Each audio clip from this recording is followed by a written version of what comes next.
La culture du métier d'entrepreneur, c'est l'histoire de 8 destins, entre autres, qui ont façonné la civilisation occidentale. Les marchands de Bruges, les marchands de la Hanse, les marchands de Venise, Thomas Edison, Nikola Tesla, Bill Gates, Steve Jobs, Bernard Arnault. Pour comprendre la culture du métier d'entrepreneur, il nous faut commencer par comprendre les fondements du libéralisme.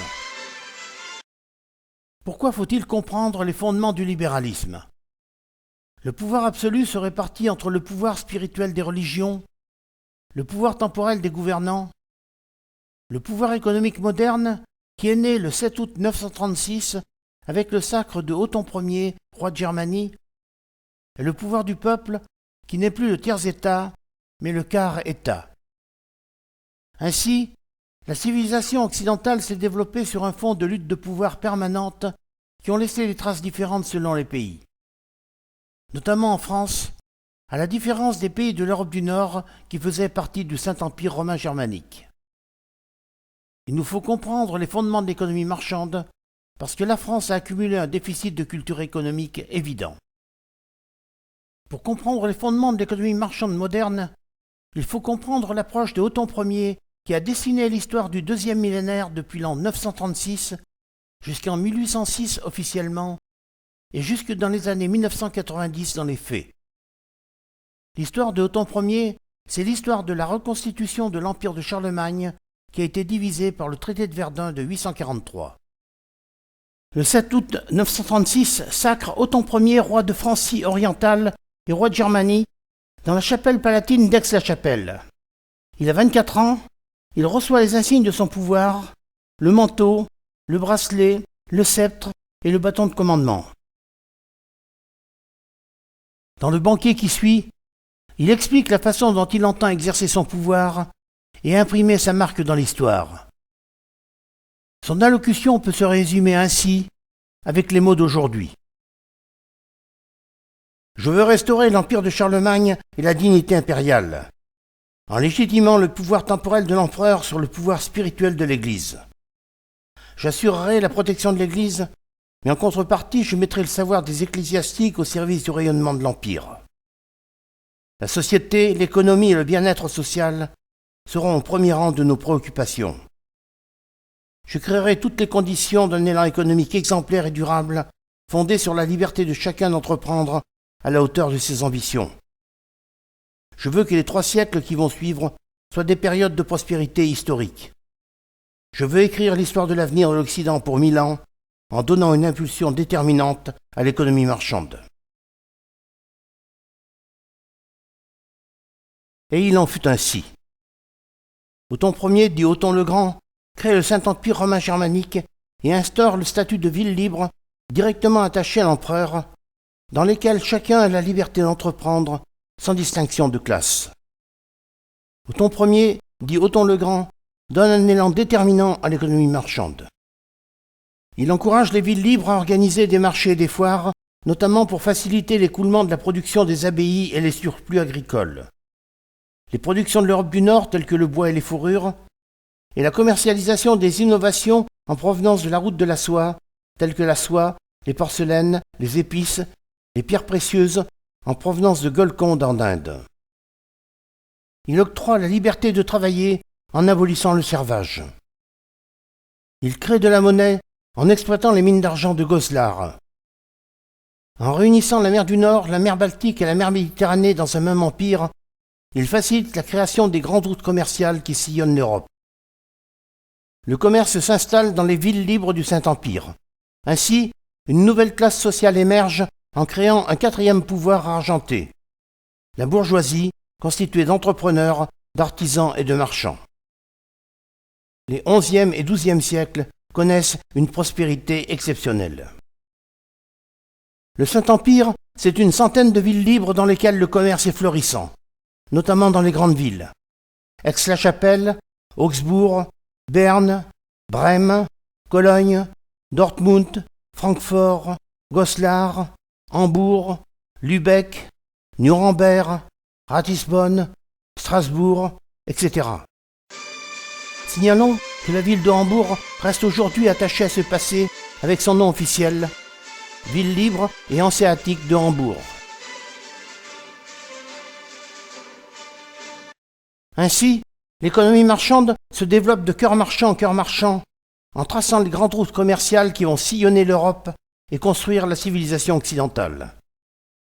Au XIIe siècle, la ville de Bruges profite d'une déshérence d'empereurs du Saint-Empire pour s'autoproclamer ville libre. Elle organise des marchés et devient le carrefour commercial de l'Europe avec des comptoirs commerciaux de la Hanse, de Venise, de Gênes, de Florence. Elle distribue à travers toute l'Europe ses productions de draps et de dentelles, la laine en provenance d'Angleterre, les fourrures et le bois en provenance de Scandinavie, les pierres précieuses importées de Golconde en Inde, les productions agricoles de ces terres de Flandre qui comptent parmi les plus riches d'Europe. Du XIIe au XVIIIe siècle, le commerce se développe à Venise qui a la suprématie des relations avec l'Orient au débouché de la route de la soie. Cette suprématie est totale à partir de 1204 lorsque le doge de Venise Enrico Dandolo détourne la 4e croisade pour aller conquérir Constantinople. Le sac de la ville rapporte à Venise un butin de 33 tonnes d'or. Les chevaux de la basilique Saint-Marc de Venise font également partie du butin. Du XIIIe au XVIIe siècle, le commerce se développe à Lübeck et à Hambourg, qui crée le fabuleux réseau des villes de la Hanse, qui distribue annuellement dans toute l'Europe 100 000 tonnes de harengs pêchés en mer Baltique. Les harengs sont commercialisés sous une multitude de conditionnements innovants. La Hanse est un modèle d'organisation dont l'esprit d'entraide et de solidarité est toujours vivace dans l'esprit des entrepreneurs allemands d'aujourd'hui. C'est ainsi qu'ils ont conquis de nombreux marchés en Chine. Au XVe siècle, le commerce se développe à Anvers en tirant parti de l'ensablement du port de Bruges et de l'opportunité de récupérer le commerce des pierres précieuses importées de Golconde en Inde. Anvers tire également parti de la découverte de l'imprimerie. Entre 1650 et 1750, ce que l'on appelle le siècle des Génois, le commerce se développe à partir de Gênes. Ils inventent le système bancaire moderne. Au XVIIIe siècle, le commerce se développe à Amsterdam, qui prend le contrôle du commerce maritime au long cours avec la célèbre flûte hollandaise. De la fin du XVIIIe siècle et au XIXe siècle, le commerce se développe à partir de Londres avec la force de la vapeur. Au XIXe siècle, le commerce se développe à Boston avec l'explosion des machines automatiques.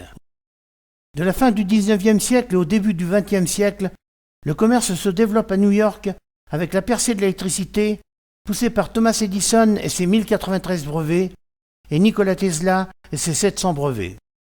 Dans les années 1980, le commerce se développe à New York et dans la Silicon Valley avec la percée de l'informatique. Apple et Microsoft imposent leurs standards au monde entier. L'avenir s'est durablement installé en Chine avec la nouvelle usine du monde à Shanghai, devenue le premier port du monde, et Chongqing, devenue l'une des plus grandes métropoles du monde. L'avenir s'est durablement installé à Bangalore, la Silicon Valley indienne, devenue le nouveau cerveau du monde avec son million de chercheurs et d'ingénieurs de haut niveau sur le site. Bangalore est le cœur de la production mondiale de logiciels, de molécules pharmaceutiques et de composants pour l'aéronautique. L'avenir s'est durablement installé à São Paulo au Brésil, devenue la nouvelle ferme du monde. Ainsi, depuis 8 siècles, tous ces entrepreneurs, tous ces marchands, tous ces héros des affaires poussent avec succès l'économie marchande et la culture du métier d'entrepreneur, qui est dans les faits l'idéologie dominante du libéralisme qui fait l'histoire réussie de l'humanité depuis 8 siècles, et pour des siècles et des siècles. 4 commentaires s'imposent. Il y a lieu de constater que jamais rien ni personne, ni les initiatives d'inspiration marxiste, n'ont réussi à entraver l'histoire réussie de l'économie marchande. Il ne faut pas confondre le libéralisme des entrepreneurs qui font l'économie et l'emploi et le capitalisme des banquiers qui ont flanqué le développement de l'économie marchande et qui spéculent. La culture du métier d'entrepreneur qui a fait les grandes réussites n'est pas la culture des universitaires qui poussent aujourd'hui des milliers d'entreprises à la faillite, notamment aux États-Unis. Les grandes routes commerciales ne sont jamais passées par la France et les entrepreneurs qui sont couronnés de succès sont stigmatisés et chassés. La France souffre donc d'un déficit de culture économique historique. Mais quel est donc le secret de la réussite de tous ces entrepreneurs? Il nous faut identifier les leviers de leur culture et de leur succès. À titre de référence, le célèbre sociologue belge Henri Jaanne nous propose les leviers fondamentaux de la culture. La culture repose sur les prédictions mobilisatrices, la référence au modèle culturel, aux héros, aux exemples, la réponse aux besoins et aux attentes, le langage et les concepts d'aujourd'hui, l'éducation et un mode de vie collectif, la mode et le courant des évolutions, la communication encore et encore, et la convergence des intérêts des parties prenantes. Sur cette base, nous pouvons définir la culture du métier d'entrepreneur récurrente depuis 8 siècles, qui fait l'histoire réussie de l'économie marchande, avec le modèle économique de référence et les 8 principes fondamentaux de la compétitivité. Entre les marchands de Bruges, de la Hanse, de Venise, et les entrepreneurs d'aujourd'hui qui sont sur le podium mondial de la compétitivité, il n'y a pas de différence. Les réflexes stratégiques sont les mêmes. En matière de prédiction mobilisatrice, les entrepreneurs et les marchands ont une vision du monde et de l'entreprise qui repose sur la liberté d'entreprendre sans en être empêché, la liberté de travailler, la mondialisation à l'échelle du monde connu de chaque époque, l'économie au-dessus des pouvoirs politiques, l'entreprise au cœur de la société, le client au cœur de l'entreprise, l'argent du client au cœur de la satisfaction des parties prenantes et de la prospérité collective. En matière de référence au modèle culturel, aux héros, aux exemples, les entrepreneurs et les marchands définissent la mission de l'entreprise comme la responsabilité de transformer tous les besoins matériels et immatériels, ainsi que les attentes rationnelles et irrationnelles des clients, en satisfaction à la fois pour le client et pour l'entreprise. En matière de réponse aux besoins et aux attentes des clients, les entrepreneurs et les marchands proposent une offre intelligente qui valorise les clients, une offre innovante pour répondre à tous les besoins matériels, immatériels, rationnels et irrationnels qui forment la satisfaction des clients, une offre attrayante et compétitive. En matière de langage et de concepts récurrents du succès, les entrepreneurs et les marchands définissent des objectifs stratégiques pour mettre l'avenir en perspective dans le sens des concepts récurrents du succès des entrepreneurs, notamment la séparation des flux des coûts du flux des revenus, car ils ne correspondent ni à la même logique ni aux mêmes finalités. Les entrepreneurs et les marchands achètent au meilleur rapport qualité-coût, ils revendent avec une intelligence du compromis afin de conjuguer au mieux les intérêts mutuels des clients et de l'entreprise. En matière d'éducation et un mode de vie collectif, les entrepreneurs et les marchands procèdent à une organisation de l'entreprise pour atteindre les objectifs stratégiques fixés en optimisant les ressources. Concernant la mode et le courant des évolutions, les entrepreneurs et les marchands mettent sur le marché une offre qui répond aux besoins et aux attentes dans le sens de la mode et des courants des évolutions afin de réduire les incertitudes de l'avenir. Ils rendent les produits existants de plus de 3 ans efficaces en les ajustant aux évolutions des marchés. Ils tirent parti des opportunités de la mondialisation à l'échelle du monde connu de chaque époque. Ils développent les innovations qui font les marchés de l'avenir. En matière de communication, les entrepreneurs et les marchands communiquent leur offre en valorisant les clients et en déployant méthodiquement leur offre à l'international. En matière d'intelligence du compromis, les entrepreneurs et les marchands optimisent la création de valeur pour toutes les parties prenantes en organisant la convergence des intérêts particuliers vers un intérêt général bien compris par tous. Ces réflexes stratégiques forment le modèle économique de référence et les 8 principes fondamentaux de la compétitivité. Il nous faut définir la mission de l'entreprise et le modèle économique de référence. Les dirigeants compétents définissent la mission de l'entreprise à l'image des meilleures entreprises et des meilleurs concurrents. Rappelons cette définition. La mission de l'entreprise est dans un environnement concurrentiel choisi par l'entrepreneur, la responsabilité économique, sociétale, sociale et environnementale de l'entreprise de transformer les besoins et les attentes des clients en satisfaction financière et non financière pour toutes les parties prenantes dans la vie de l'entreprise, et en premier lieu pour le client dont l'argent est vital pour déployer l'économie, la compétitivité de l'entreprise, la croissance et l'emploi. Les dirigeants définissent le modèle économique de l'entreprise comme l'ensemble des principes, des objectifs stratégiques et des plans d'action qui permettent d'optimiser le processus de création de valeur de façon équilibrée pour toutes les parties prenantes de l'entreprise.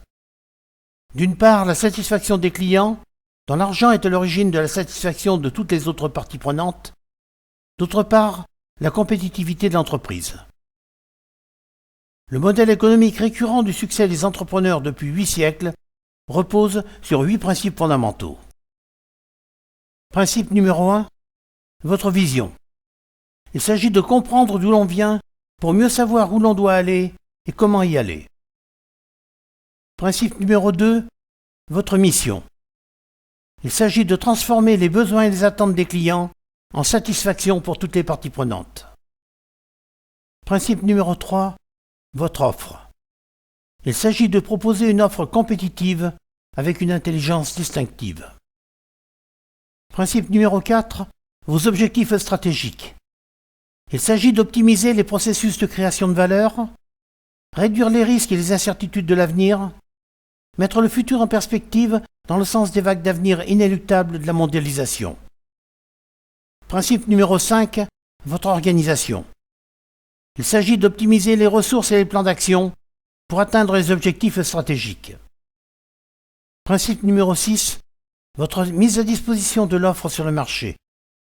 Il s'agit d'optimiser les processus de mise à disposition des produits et des services afin de répondre aux besoins matériels, immatériels, rationnels et irrationnels des clients.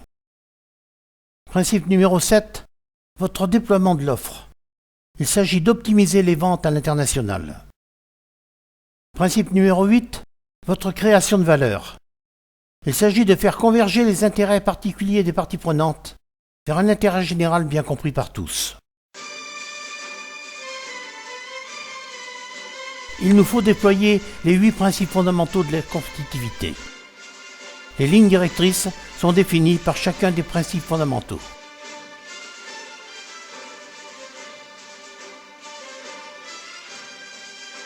Il nous faut optimiser les résultats pour toutes les parties prenantes. Il nous faut structurer la réflexion stratégique. Les 8 principes fondamentaux structurent l'une des 3 dimensions du plan stratégique triennal.